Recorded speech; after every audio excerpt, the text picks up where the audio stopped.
fight now. You heard the Colonel. We need transport now. Let's go. Recon Alpha, 1 minute. We can't afford to lose them. Romeo, actual, the bombing's gonna commence in 3 minutes. You have got to get out of there. Bravo inbound. Time on target, 60 seconds.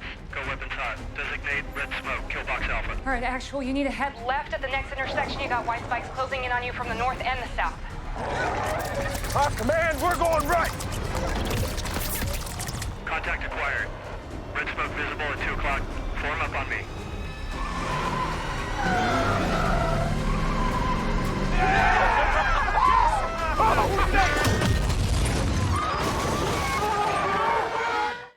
Cabo, thank you so much for your time today. Obviously, I'm talking with Major Joshua Cabo Gunderson. He is featured in Tomorrow War. Talk a little bit about what we get to see out of you in an F-22 in the film. Yeah, first off, thanks so much for having me on to chat about the movie and kind of the Air Force's role in it. So it was a really cool opportunity for us as a team to do this. We have the F-22 demo team, which is a 14-person team, and we travel around the country and around the globe doing air shows and interacting with people, doing public affairs things, going to schools, talking to students, talking to veterans, et cetera. So our normal job is to interact with the public on a pretty large scale, and it's really rewarding. So for us to have the opportunity to work, with a Hollywood production crew that's working on a movie with Chris Pratt is incredible.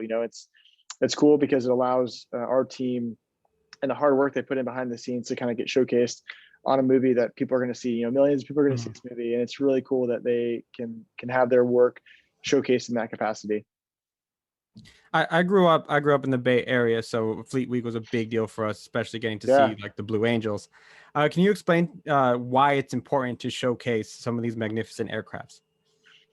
Yeah, absolutely. So it's I think I can't remember a time where I've seen a little kid unhappy at an air show. Maybe it's too loud, but other than noise, kids love air shows, and they love the magic of flight. It's one of those like magical things. It's like you see spaceships going to outer space, you see airplanes flying, doing cool tricks, and it's just one of those things that inspires people. So I think one of the biggest things that we do on the demo teams, whether it's Thunderbirds, Blue Angels, or our team or any of the other teams out there, is that we go out there and just inspire the public to reassure them that, one, we have amazing aircraft that are there to provide safety and security for them, but also we have an amazing team of people in the service that work tirelessly to keep them safe in our country. So it's really important in that regard. And it's also important for recruiting. One of our biggest jobs is to recruit, in addition to inspiring people in the country, is to find people that that want to serve and that feel driven to have, a job that's, selfless in nature, and that you want to support a team that's bigger than yourself. And that's who we are. You pick any professional sports team. I'm from Tampa, so go Lightning. They're crushing it right now, which is great. But any team like the Lightning or any other sports team, that's what the military is. We all have our own positions we play, and we all work towards the same common goal of security and safety of the country, which is important. And that's why air shows are important. And the impact is huge. Unfortunately, it's hard to quantify, because that 5-year-old kid that you meet at an air show may grow up to be like the leader of the Air Force one day. You never know. But those individual conversations are really important for the future security of our country and the safety of our people. As a Cuban American, you grew up in America, obviously. Can you give one or two advice for Latin boys and girls trying to accomplish their dreams like you did?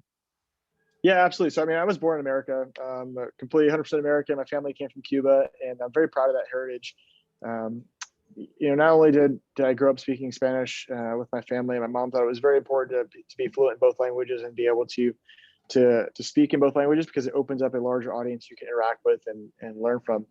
But I think for any Hispanic, young boys or young girls that are out there that want to either fly airplanes or achieve whatever goal they want to achieve, and to be very clear, like I definitely am not saying we have to recruit people for the military. I want those young boys and young girls to find whatever makes them happy, whatever excited about, make them excited about the future, and to go after those goals. So whatever goal it happens to be, I promise you, there's no person or thing out there that can stop you from achieving it.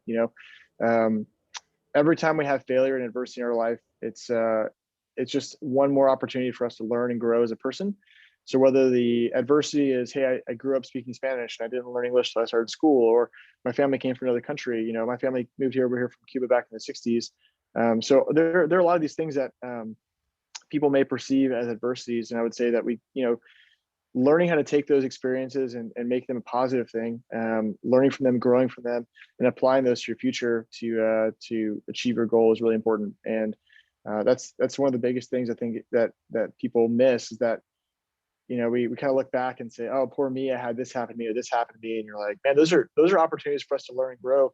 So whenever we face that same situation in the future, we can overcome it because we have the tool set now. We've overcome it, we've learned, we've grown as a person. So for those young boys and girls out there, you know, go after your dreams and don't let anybody or anything stop you from achieving them.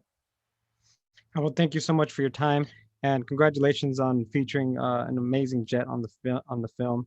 And we hope to see you in the air. Thanks so much. Pleasure talking to you. All right, take care.